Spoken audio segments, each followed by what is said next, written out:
बेटा आपको याद होगा कि पिछली क्लास में हम लोगों ने ड्रिफ्ट वेलोसिटी के एक्सप्रेशन को फाइंड किया था और उसके साथ ये भी देखा हुआ था कि इलेक्ट्रिक करंट कैसे बनती है। तो हमने पढ़ा कि इलेक्ट्रिक करंट थर्मल वेलोसिटी से तो नहीं बनती, लेकिन ड्रिफ्ट वेलोसिटी से जब भी इलेक्ट्रॉन मूव करता है तो कंडक्टर में इलेक्ट्रिक करंट डेवलप हो जाती है। आज हम लोग यही पढ़ने चल रहे हैं कि अगर ड्रिफ्ट वेलोसिटी से इलेक्ट्रिक करंट डेवलप होती है तो वीडी ड्रिफ्ट वेलोसिटी होने से कितनी करंट डेवलप होगी, ये हमको आज स्टडी करना है। This is very most important article, so please आप सभी स्टूडेंट्स को बहुत अच्छे से इसको समझना है, इसका एक भी पॉइंट मिस नहीं करना आपको। ओके, इसलिए पहले से ही मैंने आज आर्टिकल डाल के रखा हुआ है, relation between electric current and drift velocity means विद्युत धारा जिसे आप I से रिप्रेजेंट करते हो तथा अनुगमन वेग जिसे आप Vd से रिप्रेजेंट करते हो, D as a suffix, V and D are not in multiplication. ये ऐसे नहीं है, याद रखिएगा, ये D एज अ सफिक्स यहां पर यूज हो रहा है। अनुगमन वेग Vd में संबंध, ठीक है। उसके लिए हमने क्या किया बेटा, यहां पर हमने एक कंडक्टिंग वायर लिया हुआ है, एक चालक तार लिया हुआ है। चालक तार के ये दोनों एंड हैं, एक एंड इधर और एक एंड इधर। चालक तार की कुल लंबाई मैंने स्मॉल एल मान लिया, जो भी कंडक्टिंग वायर है उसकी टोटल लेंथ हमने स्मॉल एल मान ली। तो मैंने यहां लिखा कि माना चालक तार की कुल लंबाई स्मॉल एल है। ओके, माना चालक तार के अनुप्रस्थ काट का क्षेत्रफल कैपिटल ए है। देखिए, ये अगर कंडक्टिंग वायर है तो ये जो चीज यहां पर होती है इसे हम बोलते हैं क्रॉस सेक्शन। हम पहले भी बात कर चुके हैं, इसे हम अनुप्रस्थ काट बोलते हैं। अब इसका जो एरिया होगा, इसका जो क्षेत्रफल होगा, उसको हम बोलेंगे अनुप्रस्थ काट का क्षेत्रफल, area of cross section. So let the area of cross section be A। आगे माना चालक तार के प्रति एकांक आयतन में मुक्त इलेक्ट्रॉनों की संख्या स्मॉल n है। मतलब ये कि ये जो भी हमारे पास कंडक्टिंग वायर है, जिस भी मेटल का ये कंडक्टिंग वायर बना होगा, उसके एक आयतन में n electrons, n free electrons हैं, मुक्त इलेक्ट्रॉनों की संख्या, ठीक है। तो एक आयतन का मतलब है 1 मीटर क्यूब आयतन में स्मॉल n इलेक्ट्रॉन्स हमने मान लिए। अच्छा, अब इसके बाद बहुत आसान है, आप ध्यान से देखते जाइएगा। कंडक्टिंग वायर की लंबाई टोटल स्मॉल l है, अनुप्रस्थ काट का क्षेत्रफल कैपिटल A है। तो अगर मैं इस चालक तार का पूरा आयतन आपसे पूछूं, वॉल्यूम, तो कितना बताएंगे आप? इसलिए चालक तार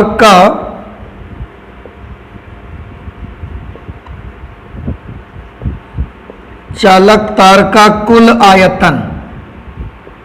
बेटा एक चीज मैं और बताऊं आपको कि चालक तार के प्रति एकांक आयतन में मुक्त इलेक्ट्रॉनों की संख्या को स्मॉल n से बोला गया। इसको हम आवेश घनत्व भी कह सकते हैं, इलेक्ट्रॉन डेंसिटी भी इसको कहते हैं, इलेक्ट्रॉन घनत्व। मुक्त इलेक्ट्रॉन घनत्व, ये इसका एक और नाम है, मुक्त इलेक्ट्रॉन घनत्व, जिसे आप फ्री इलेक्ट्रॉन डेंसिटी कह सकते हैं। फ्री इलेक्ट्रॉन डेंसिटी, ये आपका चालक तार के प्रति एकांक आयतन में मुक्त इलेक्ट्रॉनों की संख्या है। आपको मैं इस तरीके की और भी क्वांटिटीज याद दिला देता हूं बेटा। आपको याद होगा कि आपने कैपेसिटर में एक ऊर्जा घनत्व का आर्टिकल किया हुआ था, तो शायद बच्चों को याद आ रहा होगा कि ऊर्जा घनत्व किसको कहते हैं? एकांक आयतन में जितनी भी एनर्जी स्टोर होती है उसे हम बोलते हैं ऊर्जा घनत्व। तो 1 मीटर क्यूब में उपस्थित ऊर्जा को ऊर्जा घनत्व, इसी प्रकार 1 मीटर क्यूब आयतन में मुक्त इलेक्ट्रॉनों की संख्या को मुक्त इलेक्ट्रॉन घनत्व बोलते हैं। तो एकांक आयतन में जो भी राशि होती है उसके साथ हम घनत्व शब्द लगा सकते हैं, उसके साथ हम डेंसिटी लगा सकते हैं। आपने देखा मास पर यूनिट वॉल्यूम, एकांक आयतन का किसी भी वस्तु के, किसी भी पदार्थ के एकांक आयतन का जो द्रव्यमान होता है उसे हम द्रव्यमान घनत्व कहते हैं। और घनत्व बराबर द्रव्यमान बटे आयतन, आप फॉर्मूला क्लास 11th में पढ़ के आए हैं। इसीलिए प्रति एकांक आयतन में 1 मीटर क्यूब के आयतन में जितने भी फ्री इलेक्ट्रॉन्स होंगे हमने स्मॉल n माने हैं और हमने उसका एक नाम रखा मुक्त इलेक्ट्रॉन घनत्व, फ्री इलेक्ट्रॉन डेंसिटी, ये हमने इसका एक नाम रख दिया। चालक तार का कुल आयतन, आयतन के लिए बेटा चालक तार जो होगा वो बेलनाकार होगा, इसका जो आकार होगा वो बेलन के आकार का होगा। और आयतन बेलन का आप कैसे निकालते हैं? इसके लिए हम एक फॉर्मूला यूज करते हैं, आधार का क्षेत्रफल गुणे लंबाई, चालक तार की लंबाई।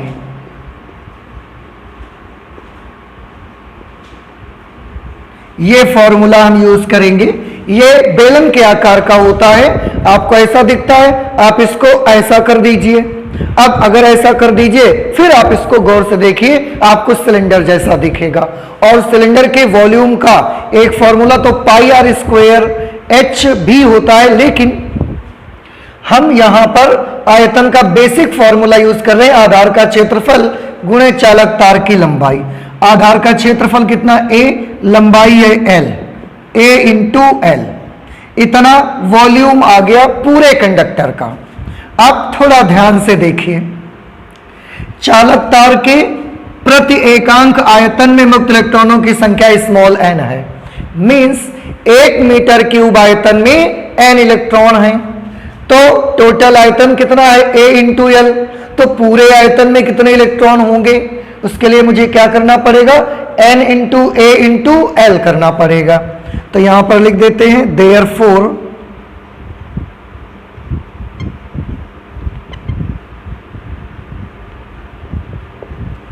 चालक तार के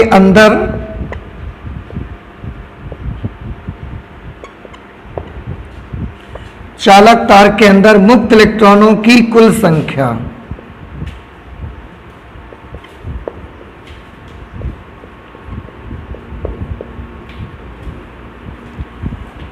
मुक्त इलेक्ट्रॉनों की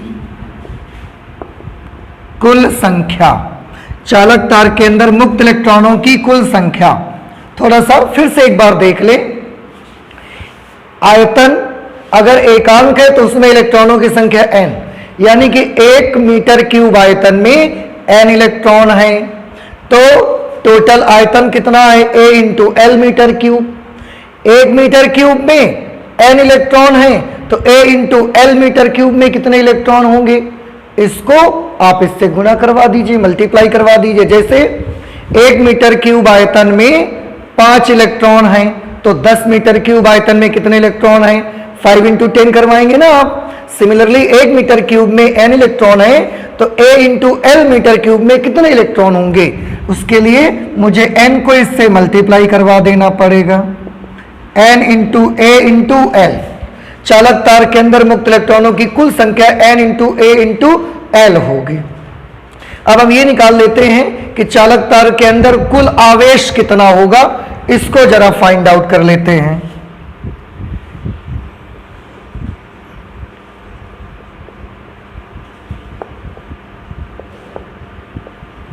चालक तार के अंदर कुल आवेश, चालक तार के अंदर कुल आवेश कितना होगा, इसे हम लोग फाइंड करेंगे। तो ये बेटा बहुत ही आसान है, आप थोड़ा ध्यान से देखिए। आप सभी स्टूडेंट्स को पता होगा कि एक इलेक्ट्रॉन के पास कितना आवेश होता है। Minus E charge of one electron. एक इलेक्ट्रॉन का आवेश स्मॉल ई होता है, लेकिन उसके आवेश का नेचर नेगेटिव होता है, तो माइनस ई। तो एक इलेक्ट्रॉन के पास कितना आवेश होता है? माइनस ई। इसलिए चालक तार के अंदर टोटल आवेश मुझे चाहिए, तो पहले ये पता लगाइए कि चालक तार के अंदर टोटल इलेक्ट्रॉन कितने हैं। टोटल इलेक्ट्रॉन है n इंटू ए इंटू एल। ठीक है, अभी अभी आपने निकाला ना मुक्त इलेक्ट्रॉनों की कुल संख्या n इंटू ए इंटू एल। अब ध्यान से सभी बच्चे, एक इलेक्ट्रॉन के पास आवेश होता है माइनस ई, तो इलेक्ट्रॉनों की कुल संख्या तो n इंटू ए इंटू एल है। एक इलेक्ट्रॉन के पास माइनस ई आवेश, तो n a l, इतने इलेक्ट्रॉनों के पास कुल कितना आवेश होगा? कैसे करा जाए? फिर से माइनस ई को इससे गुणा करवा दिया जाए। ठीक है, ये तो बहुत आसान है। एक इलेक्ट्रॉन का आवेश माइनस ई, तो n a l इलेक्ट्रॉन्स का आवेश कितना होगा? माइनस ई से इसमें मल्टीप्लाई करवा देंगे और कुल आवेश निकाल रहे हैं, तो हम इसको Q से रिप्रेजेंट कर लेते हैं। चार्ज को Q से रिप्रेजेंट करते हैं ना। क्या फॉर्मूला आया? Q की वैल्यू कितनी आ गई? Minus n e a into L. तो चालक तार के अंदर टोटल इतना आवेश है। ठीक है, अच्छा, अब इसके बाद हम अब एक काम कर लेते हैं। ये तो हमने अभी ये पता लगा लिया कि चालक तार के अंदर टोटल कितना आवेश है। अब हम ये करना चाहते हैं कि इस कंडक्टर के जो दोनों एंड्स हैं, हम उसको एक एक्सटर्नल इलेक्ट्रिकल सोर्स से जोड़ देते हैं, वोल्टेज सोर्स से जोड़ देते हैं, यानी कि बैटरी से जोड़ देते हैं। अब हम इसको बैटरी से कनेक्ट कर दे रहे हैं।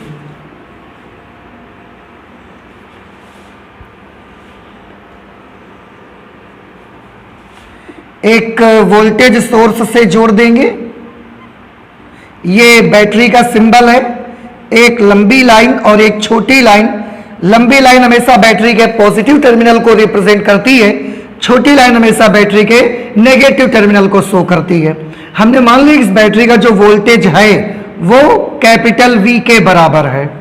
ये है वोल्टेज सोर्स, जिसे आप बैटरी कहते हैं। जैसे ही हम बैटरी से जोड़ेंगे, कंडक्टर का ये वाला एंड पॉजिटिव हो जाएगा, पॉजिटिव पोटेंशियल पर हो जाएगा, और ये वाले एंड का पोटेंशियल नेगेटिव हो जाएगा। और आप तो जानते हैं कि कंडक्टर के दोनों एंड्स के बीच में पोटेंशियल डिफरेंस आ गया, एक साइड में प्लस और एक तरफ माइनस। एक तरफ पोटेंशियल प्लस है, एक तरफ माइनस में है, तो दोनों के बीच डिफरेंस आ गया ना। दोनों के बीच एक हाई है, एक लो है, so there is a difference between the two. दोनों के पोटेंशियल्स के बीच डिफरेंस आ गया, जिसकी वजह से +2 माइनस एक इलेक्ट्रिक फील्ड क्रिएट हो गया, डेवलप हो गया। इस इलेक्ट्रिक फील्ड की वजह से हर फ्री इलेक्ट्रॉन पर फोर्स लगना शुरू हो गया। ये सब हम पहले डिस्कस कर चुके हैं। जो फोर्स लगेगा फ्री इलेक्ट्रॉन्स पर वो किस दिशा में लगेगा, तो हम बहुत बार आपको बता चुके हैं। The direction of force applied on the free electron by electrical force will be always in the opposite direction to the direction of electric field. विद्युत क्षेत्र की तीव्रता की दिशा के विपरीत होगी। तो जैसे ही आप ये बैटरी से कनेक्ट करेंगे इसको, सबसे पहले सीक्वेंस याद रखिए क्या होगा। तार के दोनों सिरों के बीच विभवांतर स्थापित हो जाएगा, जिसके कारण चालक तार के अंदर प्लस से माइनस की ओर विद्युत क्षेत्र उत्पन्न हो जाएगा। विद्युत क्षेत्र के कारण प्रत्येक मुक्त इलेक्ट्रॉन पर बल लगना शुरू हो जाएगा विद्युत क्षेत्र की विपरीत दिशा में। इसके बाद उस बल की वजह से प्रत्येक इलेक्ट्रॉन विद्युत क्षेत्र की विपरीत दिशा में ड्रिफ्ट होना स्टार्ट हो जाएगा, अनुगमित होना स्टार्ट हो जाएगा। तो जो ये सारे के सारे फ्री इलेक्ट्रॉन्स हैं, बैटरी के कनेक्ट होते ही ये सब इलेक्ट्रिक फील्ड के अपोजिट डायरेक्शन पे ड्रिफ्ट होना स्टार्ट हो जाएंगे। ये सब ऐसे ड्रिफ्ट होना स्टार्ट हो जाएंगे। इस तरह से ये इलेक्ट्रिक फील्ड के अपोजिट डायरेक्शन पे चलना शुरू कर देंगे।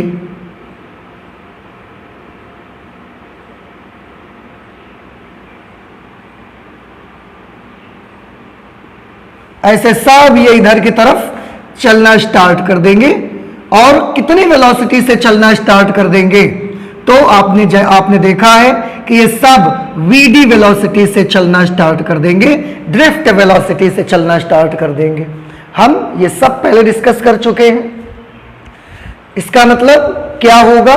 यहां पर होने ये लगा कि जैसे ही चालक तार के दोनों सिरों के बीच हम विद्युत क्षेत्र आरोपित करते हैं, प्रत्येक इलेक्ट्रॉन अनुगमन वेग vd से विद्युत क्षेत्र की विपरीत दिशा में गति करने लगता है। हम इस लाइन को नोट कर लेते हैं।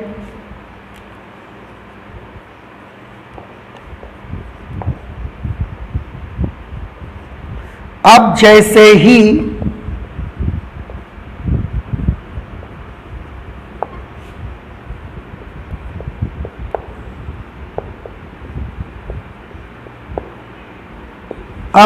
ही चालक तार के दोनों सिरों के बीच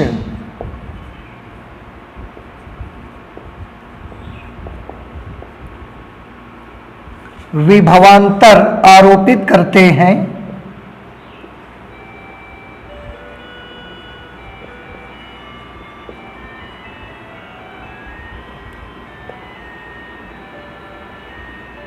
विभवांतर स्थापित करते हैं, प्रत्येक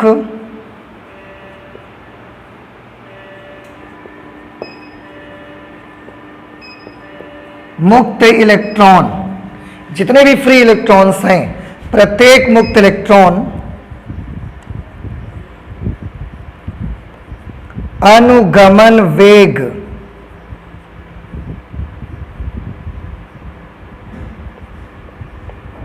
vd से, क्योंकि आपको याद होगा जब तक हम विभवांतर स्थापित नहीं करते हैं तब तक इलेक्ट्रॉन क्या रुके रहते हैं? रुके नहीं रहते, उससे पहले भी चलते हैं और बड़ी तेज चलते हैं, 10⁵ मीटर पर सेकंड की रफ्तार से। But that velocity is known as thermal velocity of free electrons.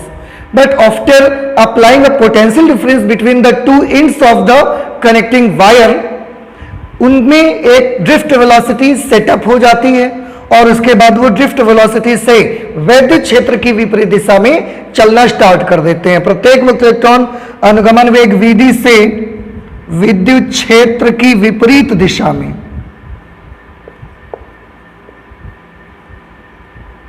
विद्युत क्षेत्र कैपिटल E की विपरीत दिशा में विद्युत क्षेत्र कैपिटल E की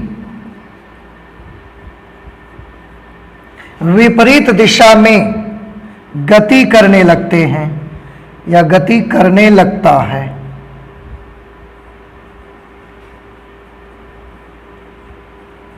ओके, अच्छा, गति करने लगता है। तो मैंने क्या लिखा? जैसे ही चालक तार के दोनों सिरों के बीच विभवांतर स्थापित करते हैं, प्रत्येक मुक्त इलेक्ट्रॉन अनुगमन वेग vd से विद्युत क्षेत्र E की विपरीत दिशा में गति करने लगता है, इधर की ओर गति करने लगता है। तो उसका वेग कितना है? vd। अब सारे इलेक्ट्रॉन यहां पर गति करने लगे, तो हम ये निकालना चाहते हैं कि चालक तार के अंदर उपस्थित सभी इलेक्ट्रॉनों को चालक तार को पार करने में कितना समय लगेगा। इसलिए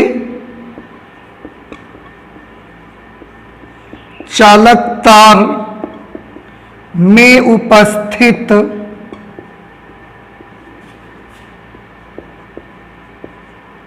सभी मुक्त इलेक्ट्रॉनों याद रखिएगा, चालक तार में उपस्थित सभी मुक्त इलेक्ट्रॉनों को चालक तार की कुल लंबाई, चालक तार की कुल लंबाई जो कि स्मॉल l के बराबर है, कुल लंबाई को पार करने में लगा समय।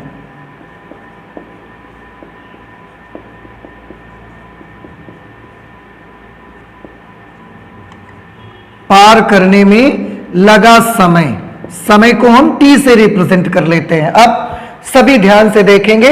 मैंने क्या लिखा यहां पर, चालक तार में उपस्थित सभी मुक्त इलेक्ट्रॉनों को। चालक तार में इतने सारे फ्री इलेक्ट्रॉन्स हैं और हम यहां निकाल के भी दिखा चुके हैं कि कितने कुल इलेक्ट्रॉन है, n इंटू ए इंटू एल। सभी मुक्त इलेक्ट्रॉनों को चालक तार की कुल लंबाई, सभी को चालक तार की कुल लंबाई स्मॉल l को पार करने में लगा समय। हम ये पता लगाना चाहते हैं कि जब ये पूरे इलेक्ट्रॉन जो कि इसके अंदर हैं, अब क्योंकि सारे इलेक्ट्रॉन्स अनुगमन वेग vd से इधर की तरफ गति करना शुरू कर दिया इन लोगों ने, इस वजह से सभी के सभी इलेक्ट्रॉन ऐसा पार हो जाएंगे। इसमें कितना समय लगेगा? सबसे पहले तो मैं आपको यह बताना चाहता हूं कि कंडक्टर को सभी इलेक्ट्रॉन्स ने क्रॉस कर लिया है, इसकी निशानी क्या है? सभी इलेक्ट्रॉन ने चालक को पार कर लिया, इस बात की निशानी क्या होगी? तो मैं आपको बताता हूं, जब ये जो लास्ट वाला इलेक्ट्रॉन है बेटा, आप देख रहे हैं जो लास्ट वाले इलेक्ट्रॉन है इस तरह से, जब ये लास्ट वाले इलेक्ट्रॉन, ये सब इलेक्ट्रॉन इसमें ऐसे भरे हुए इसके बीच में, जब ये चलते चलते चलते चलते लास्ट वाला इलेक्ट्रॉन इस क्रॉस सेक्शन को पार कर लेगा, यहां से बाहर निकल जाएगा। ये लास्ट वाला इलेक्ट्रॉन जब यहां से पार हो जाएगा, ये इस बात की निशानी होगी कि चालक तार के अंदर उपस्थित सभी इलेक्ट्रॉनों ने कंडक्टर को पार कर लिया है। आई होप कि आपको ये बात समझ में आई होगी। कंडक्टर के भीतर इतनी बीच में खूब सारे इलेक्ट्रॉन्स हैं।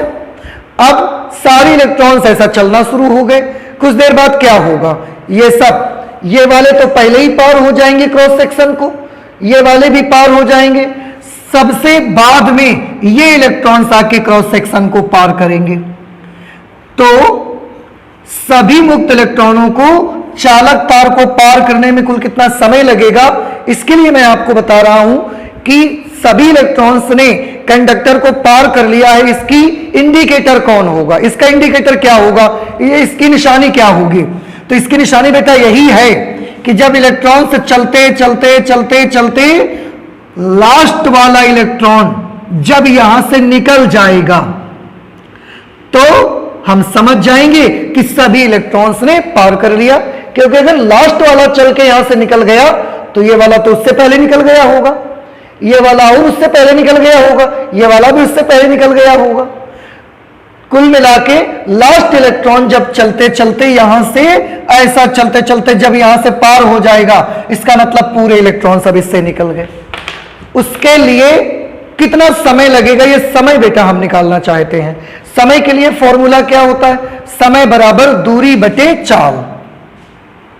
ये आप सभी लोग एक फॉर्मूला जानते हैं, समय बराबर दूरी बटे चाल।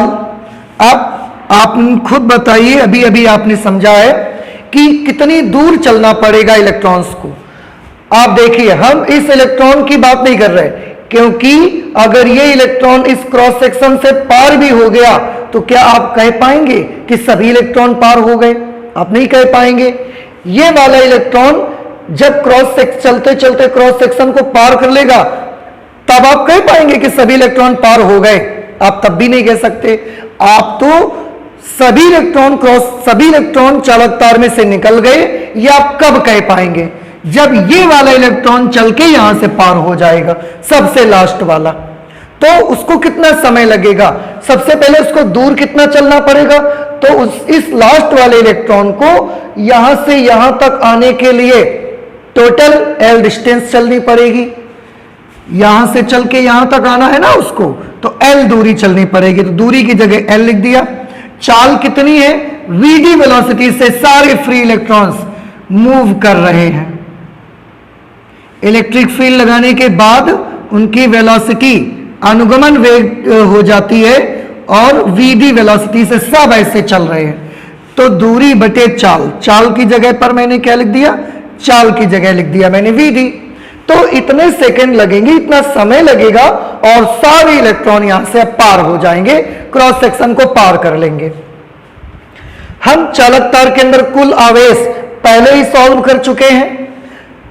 सभी आवेश, सभी इलेक्ट्रॉन्स को चालक तार को पार करने में कितना समय लगेगा, हम वो अब निकाल के ले आए। इसलिए चालक तार में धारा की वैल्यू पता लगाते हैं। इसलिए चालक तार में विद्युत धारा,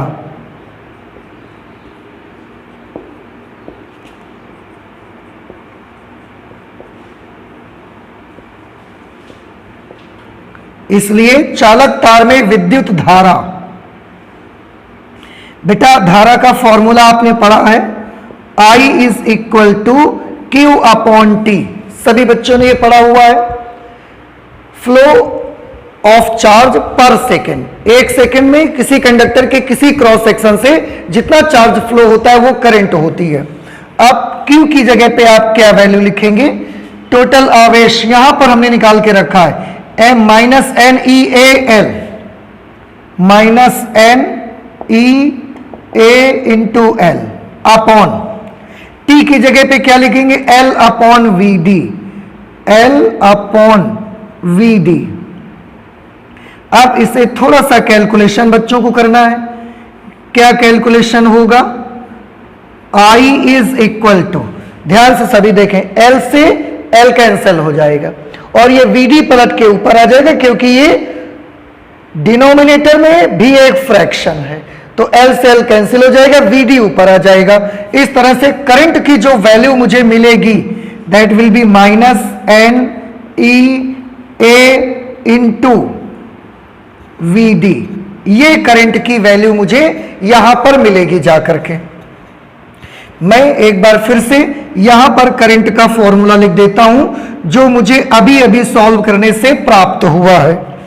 मुझे करंट का फॉर्मूला मिला है, आप देख सकते हैं, minus n e a into v d, ये करंट का फॉर्मूला मुझे प्राप्त हुआ। एल से एल कैंसिल हो गया, माइनस एन ई ए और वी डी ऊपर आ गया, तो minus n e a v d, ये हमें करंट का फॉर्मूला मिला। और बेटा यही है हम जो आज प्राप्त करना चाहते थे, this is our required result. We had to find the relation between electric current and drift velocity. आप देखें, this is electric current and this is drift velocity and this is the relation between electric current and drift velocity. This is a very multilateral formula, ये एक बहुत ही बहुमुखी formula है, एक सूत्र है। मींस मतलब इसका कि ये बहुत ही पूछा जाने वाला सूत्र है आपके एग्जामिनेशन में। सो प्लीज आप इसे अच्छे से तैयार करें और सारी चीजें आप याद रखें किस तरीके से हमने सॉल्व किया है। अब इसमें से कुछ चीजें हैं जो मैं आपको बताना चाहता हूं, तो आप इसे नोट कर लीजिए और मैं उन चीजों को आपको बताता हूं। बताना मैं इसमें यह चाहता हूं आपको कि आप देख रहे हैं कि इस फॉर्मूले में नेगेटिव साइन आ रहा है। वैसे तो आप सभी जानते हैं कि नेगेटिव साइन हमारे फॉर्मूले में कहां से एंटर कर गया था, नेगेटिव साइन हमारे फॉर्मूले में इस स्टेप से एंटर कर गया था। और क्यों, क्योंकि इलेक्ट्रॉन का चार्ज नेगेटिव था। लेकिन अब जब इस फॉर्मूले में नेगेटिव साइन हमको मिला तो इस नेगेटिव साइन का यहां क्या मीनिंग है, आप थोड़ा ध्यान से देखिए। इसको आप देखेंगे, electric current is directly proportional to minus VD. I is directly proportional to negative sign of VD. ठीक है, अच्छा इसका क्या मतलब हुआ, इसका मतलब ये हुआ कि इलेक्ट्रिक करंट की जो फ्लो होने की डायरेक्शन होगी वो मुक्त इलेक्ट्रॉनों के अनुगमन वेग की दिशा के विपरीत होगी। माइनस लगा है ना, ये विपरीत बताता है हमको, तो हम यहां पर इस रिजल्ट को नोट कर लेते हैं। This is a very most important result and you all should remember this thing.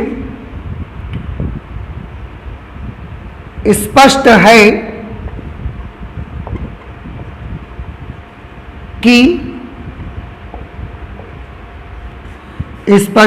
कि किसी चालक तार में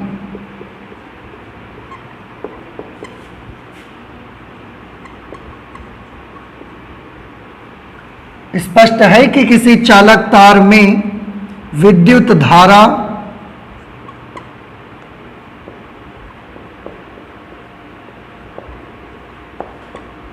सदैव मुक्त इलेक्ट्रॉनों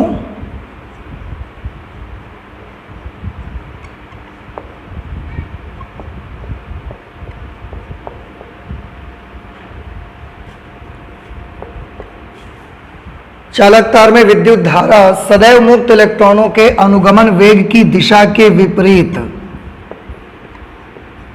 मुक्त इलेक्ट्रॉनों के अनुगमन वेग की दिशा के विपरीत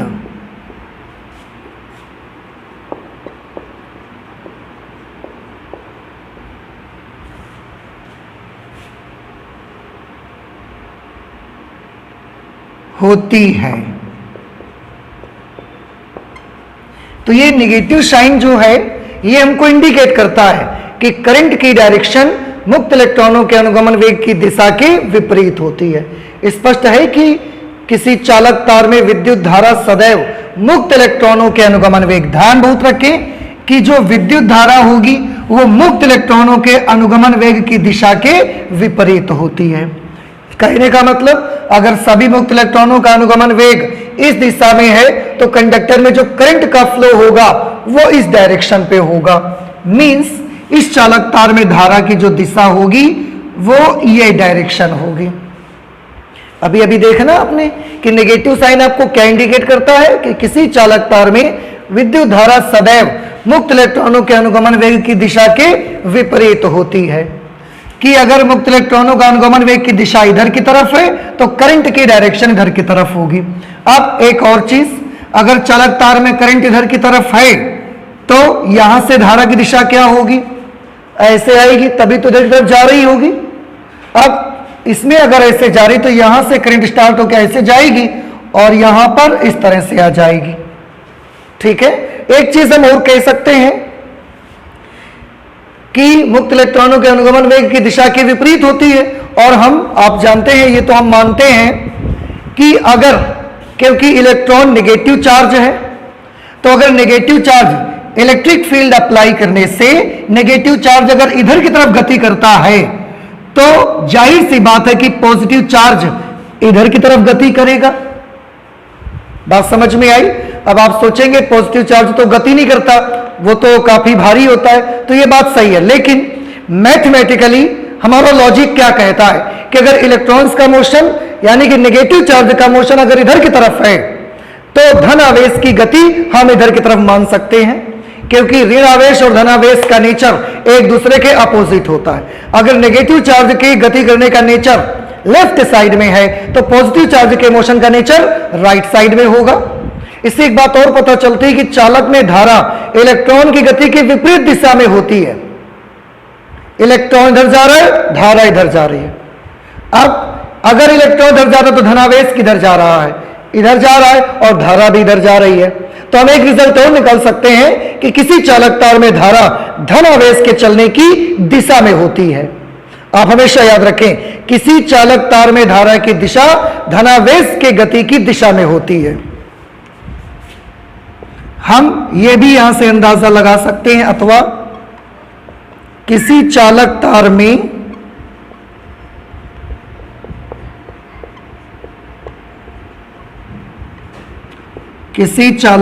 में विद्युत धारा की दिशा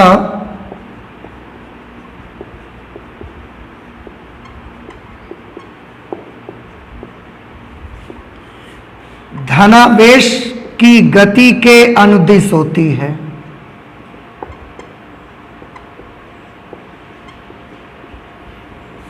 अनुदिश होती है। मैं फिर से इसको बता दूं कि सारे इलेक्ट्रॉन्स, नेगेटिव चार्ज अगर इधर जा रहा है तो सारे पॉजिटिव चार्जेस इधर जा रहे होंगे और करंट भी इधर जा रही है। It means direction of current is along the direction of positive charges. किसी चालक में विद्युत धारा की दिशा सदैव धनावेश की गति के अनुदिश होती है। विद्युत धारा की दिशा धनावेश की गति के अनुदिश होती है। एक तो ये पॉइंट आपको याद रख लेना है, इलेक्ट्रॉनों की गति के विपरीत लेकिन धनावेश की गति के अनुदिश। अब एक और चीज आप सभी बच्चों को ध्यान रखना है, मैंने हालांकि शुरू में ही इसके बारे में सभी बच्चों को बताया था कि ये जो विधि है, जब आप फॉर्मूला लिखते जाते हैं, करते जाते हैं, कैलकुलेशन करते चले जाते हैं, तो मैंने बहुत बार देखा हुआ है कि बच्चों की कॉपीज में जो ये वीडी होता है, जिसे आप ड्रिफ्ट वेलोसिटी बोलते हैं, ये वीडी लिखते लिखते थोड़ी देर के बाद ये वीडी उनका ऐसा हो जाता है और फिर बच्चों को ये लगने लगता है कि यहां पर दो क्वांटिटीज हैं, एक क्वांटिटी है v और एक क्वांटिटी है d and they are in multiplication. लेकिन ये ऐसा नहीं है, आप सभी को याद रखिए, आप याद रखना है, आप अपने लिखने का तरीका शुद्ध करिए, संभालिए जरा। मैंने अधिकतर देखा है कि बच्चे शुरू जब करते हैं तब तो वो वीडी को इस तरीके से लिखते हैं, लेकिन लास्ट तक लिखते लिखते उनका वी और डी ऐसे अगल बगल आ जाता है। इसलिए प्लीज आप इस गलती से बचिए, इसको आपको बहुत ध्यान रखना है। मैं पहले ही डिस्कस कर चुका हूं that d is not in multiplication with v but it is as a suffix with the v. ये v के साथ एक सफिक्स के रूप में है, ये मल्टीप्लिकेशन में नहीं है। आप सभी बच्चों को याद रखना है, तो सभी लोग अपनी लिखावट को सही कर लीजिए। एक चीज और मैं बताना चाहूंगा, इलेक्ट्रिक करंट किन किन बातों पर डिपेंड करती है। तो electric current number of electrons per unit volume पर भी डिपेंड करती है। चार्ज तो कांस्टेंट है। इलेक्ट्रिक करंट चालक तार के एरिया पर डिपेंड करती है।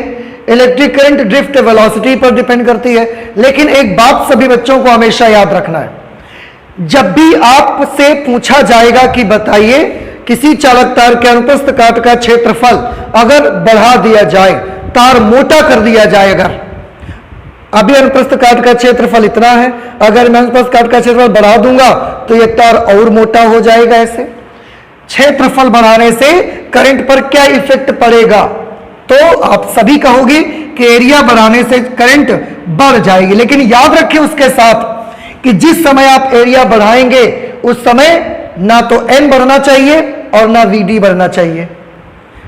हमारे कहने का मतलब यूं कि जब आप I की डिपेंडेंसी इनमें से किसी भी एक क्वांटिटी के साथ चेक करें तो बाकी दूसरी क्वांटिटीज कांस्टेंट रहनी चाहिए। मींस अगर आप देख रहे हैं कि प्रति मीटर क्यूब में मुक्त इलेक्ट्रॉनों की संख्या बढ़ने या घटने से करंट पर क्या इफेक्ट पड़ेगा, तो याद रखें फिर उस समय ए और वीडी दोनों कैसे रहने चाहिए, कांस्टेंट, उनको चेंज नहीं होना चाहिए। अगर आप एरिया के बढ़ने और घटने से करंट की डिपेंडेंसी चेक कर रहे हैं कि करंट का क्या होगा, तो याद रहना चाहिए आपको कि ना तो एन उतनी देर बदलेगा और ना वीडी उतनी देर बदलेगा। मींस उस सिचुएशन पे जब आप ए के साथ आई की निर्भरता चेक कर रहे हैं उतनी देर फिर एन और वीडी दोनों कांस्टेंट रहेंगे। अगर आप आई की निर्भरता वीडी के साथ चेक कर रहे हैं तो उतनी देर एन और ए दोनों कांस्टेंट रहेंगे। तो इस तरीके से जब भी करंट की डिपेंडेंसी, फॉर्मूला सिर्फ ये नहीं, कोई भी फॉर्मूला होगा अगर उसमें एक क्वांटिटी की डिपेंडेंसी निर्भरता किसी दूसरी क्वांटिटी के साथ चेक कर रहे हैं, सो प्लीज रिमेंबर इन दोनों के अलावा उसमें जो भी राशियां आ रही हैं उन सबको कैसा होना चाहिए, कांस्टेंट होना चाहिए। ठीक है, तो इस तरीके से आपने देखा करंट और ड्रिफ्ट वेलोसिटी के बीच एक रिलेशन हमने फाइंड आउट किया। उसमें नेगेटिव साइन आया, this negative due to the nature of charge of electron. उसका क्या मीनिंग है ये भी हमने आपको बताया और ये एक बहुत इंपॉर्टेंट आर्टिकल था। तो आज बेटा हम लोग इस आर्टिकल को अपनी फिजिक्स की इस क्लास को यहीं तक रखते हैं। आप सभी लोग इसके अच्छे से प्रैक्टिस करिए ताकि आपको अच्छे से रट जाए और आपको आने लगे। कोई भी प्रॉब्लम होने पर प्लीज आप मुझे जरूर क्वेश्चंस पूछिए, मुझे अच्छा लगता है जब आप कुछ भी पूछते हैं। तो आज मैं फिजिक्स में इतना ही रखता हूं, चलता हूं, मिलते हैं नेक्स्ट क्लास में। Thank you.